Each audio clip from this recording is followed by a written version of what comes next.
Recently, Keene State College faculty, staff, and students enjoyed one final fall bash in celebration of the college's centennial year.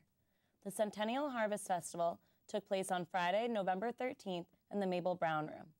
Partygoers enjoyed a live band, games, and had the opportunity to win door prizes. Entry to the event was free, but those who attended were encouraged to donate non-perishable food items or new, clean children's clothing. For more about the event, KSC-TV reporter Yann Jules sat down with Director of Campus Safety, Amanda Warman, in this week's Spotlight.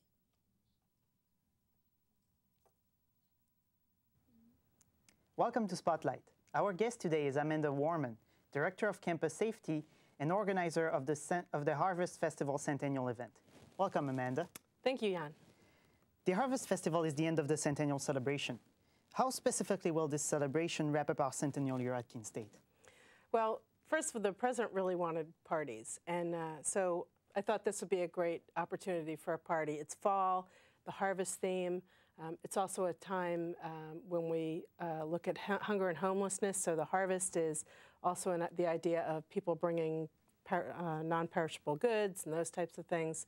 And it's just a nice way to thank all the people at the college, the students, faculty, and staff who've worked on all the centennial events.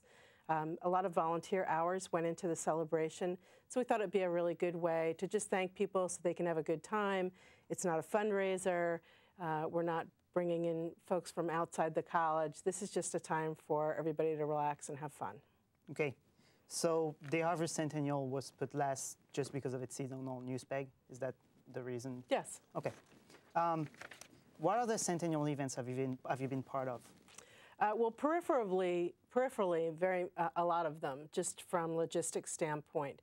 The biggest one was probably the Centennial Relay, and my assistant director, Chris Santiago, actually coordinated part of the travel, the run from Concord back to Keene, which was a huge undertaking. So any of the events that we've had large groups of people on campus, we obviously provide security and parking and those types of things. But in terms of actually running and being part of the events, I've been working on this one since the beginning of the Centennial. Okay. How do you think being a part of the Keene State Centennial during the Keene State community during this centennial year may impact students differently in the years to come? I think it gives students and all the faculty and staff an opportunity to look at where we've been as a college. I've actually learned quite a bit about the college's history since the beginning of the celebration, and I think it gives an appreciation for how far we've come, but also what opportunities lie in front of us. An organization's strength is really in its history and its ability to tell its own story and also create new stories for the future.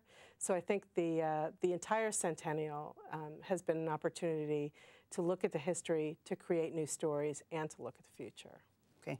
And how were you affected in being part of the KSC Centennial personally?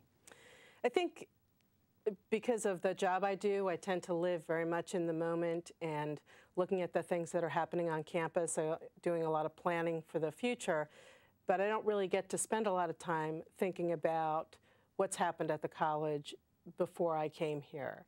So this was an opportunity to learn about the original founding of the college, the reason that it was brought to Keene, learn about the presidents, learn about the transition from the normal school to the Teachers College to what we now have as Keene State College, and how we fit into the community and in the region as an educational institution. Okay.